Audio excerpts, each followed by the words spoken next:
बिस्मिल्लाहिर्रहमानिर्रहीम। बिस्मिल्लाहिर्रहमानिर्रहीम। एक जजमेंट है जिसका फ़ैसला सुप्रीम कोर्ट में हुआ,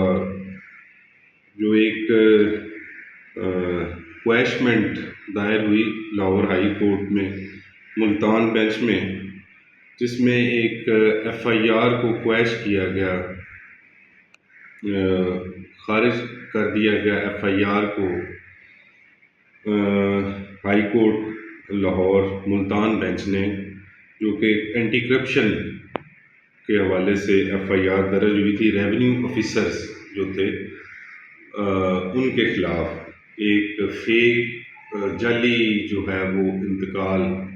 जो है वो सरकारी अराजी का वो किया गया। तो ये 27/9/2024 का फैसला है सुप्रीम कोर्ट का, जो उस हाई कोर्ट ने जो एफआईआर एंटी करप्शन की क्वैश की थी उसके खिलाफ। तो इसको मिस्टर जस्टिस याहिया अफरीदी साहब, मिस्टर जस्टिस सैयद हसन अजहर रिजवी साहब और मिस्टर जस्टिस शाहिद हईद साहब ने सुना और फैसला लिखवाया है मिस्टर जस्टिस सैयद हसन अजहर रिजवी साहब ने। तो इसमें बुनियादी तौर पर जो क्वैशमेंट है उसके असूल जो हैं वो बताए गए हैं कि हाई कोर्ट जो है वो क्वैशमेंट जो है वो किन असूलों की बुनियाद पर किसी भी एफआईआर को वो खारिज कर सकती है। तो ख़त्म जो एफआईआर को करना होता है क्वैशमेंट के ज़रिए, जो एक रिट पिटीशन हाई कोर्ट में दायर की जाती है, तो उसके कोई असूल वाज़े किए गए और फिर इस फैसले में सुप्रीम कोर्ट ने जो है वो हाई कोर्ट के फैसले को जो है वो डिसमिस कर दिया कि हाई कोर्ट का जो क्वैशमेंट का आर्डर है उसको जो है कॉन्स्टिट्यूशनल जो अपील हुई आर्टिकल 199 के तहत सुप्रीम कोर्ट में, तो सुप्रीम कोर्ट ने उस क्वैशमेंट के आर्डर को हाई कोर्ट के डिसमिस कर दिया और उसमें कुछ बुनियादी असूल बताए कि क्वैशमेंट जो है वो जब भी की जाती है तो उनमें किन बातों को मद्देनज़र रखा जाता है। तो उसमें जो बुनियादी बात ये की गई है इस जजमेंट में कि जिस वक़्त एक बादी नज़र में कोई भी ऑफेंस जो है जुर्म अगर एफआईआर का वो बनता हो और कॉग्निजेबल ऑफेंस बनता हो, काबिल दस्तंदाजी पुलिस एक जो है वो जुर्म बनता हो और बादी नज़र में प्रिमा फेशियाई जो है वो मुल्ज़मान अगर उस मुकदमे में जो है वो उनका जो है ऑफेंस उनके ख़िलाफ़ वो भी बनता हो, और फिर ये है कि अगर जिस वक्त तक मामला अभी इन्वेस्टिगेशन की सतह पे हो तो एफआईआर जो है वो क्वैश नहीं की जा सकती। तो इस हवाले से चूँकि ये एक स्टेट लैंड थी जो कि रेवेन्यू ऑफिसर्स के ज़रिए एक बोगस जाली तरीके से कागजात तैयार करके वो ट्रांसफ़र की गई, तो उसके नतीजे में फिर एंटी करप्शन जो मुल्तान का एंटी करप्शन इस्टेब्लिशमेंट है उसने एफआईआर दर्ज की।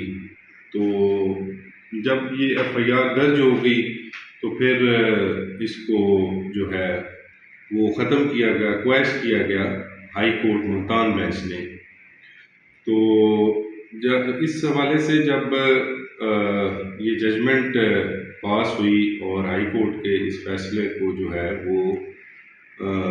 डिसमिस किया सुप्रीम कोर्ट ने, तो जहाँ ये बात की कि जब एक ऑफेंस जो है जुर्म एफआईआर पढ़ने से बादी नज़र में वो बनता हो और अभी इन्वेस्टिगेशन भी होनी हो, तो उस वक़्त जो है एफआईआर को क्वैश जो है हाई कोर्ट वो नहीं कर सकती। तो ये बड़ी अहम बात जो है वो इस जजमेंट में कही गई कि जब भी कोई ऐसा मामला क्वैशमेंट के हवाले से आए तो हाई कोर्ट को ये बुनियादी बात जो है वो सामने रखना होती है। और फिर ये कि जब इसमें जो अपील दायर करने वाले हैं जो उनके मौक़िफ़ को भी सुना गया और जो रिस्पोंडेंट्स हैं उनके मौक़िफ़ को भी सुना गया, तो उसमें एक बात जो सामने आई वो ये थी कि ये मामला जो है वो सिविल लिटिगेशन जो है वो भी पेंडिंग थी। तो लिहाजा जो रिस्पोंडेंट्स हैं उनका मौक़िफ़ जो है उसकी बुनियाद पे जो हाई कोर्ट ने इस एफआईआर को क्वैश किया, तो क्वैश करते हुए हाई कोर्ट ने ये कहा कि चूँकि सिविल लिटिगेशन जो है वो पेंडिंग थी,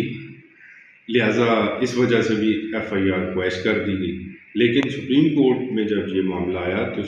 उधर ये इस जजमेंट में कहा गया कि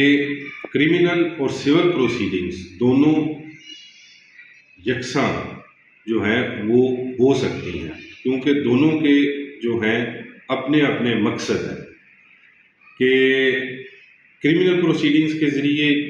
किसी को भी उसके जुर्म की सज़ा मिलनी होती है और सिविल प्रोसीडिंग्स के ज़रिए किसी को भी उसके जो हकूक़ हैं, जो राइट्स हैं, वो मिलने होते हैं। लिहाजा इस बुनियाद पे भी एफआईआर ख़त्म नहीं की जा सकती, क्वैश नहीं की जा सकती कि सिविल और क्रिमिनल प्रोसीडिंग्स जो है चूँकि वो इकट्ठी नहीं चल सकती, तो लिहाजा इस वजह से एफआईआर क्वैश कर दी जाए। तो ये भी इस जजमेंट में कहा गया कि ऐसा हरगिज़ नहीं हो सकता।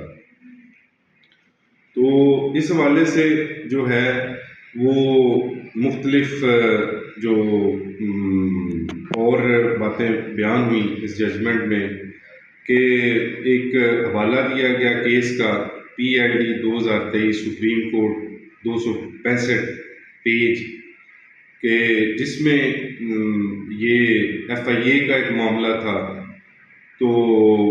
उसमें भी यही बात कही गई क्वैशमेंट के हवाले से कि जब तक कोई ऐसी बात सामने ना आए कि इन्वेस्टिगेशन के दौरान कोई मिसयूज़ किया गया है इन्वेस्टिगेटिंग एजेंसी की तरफ से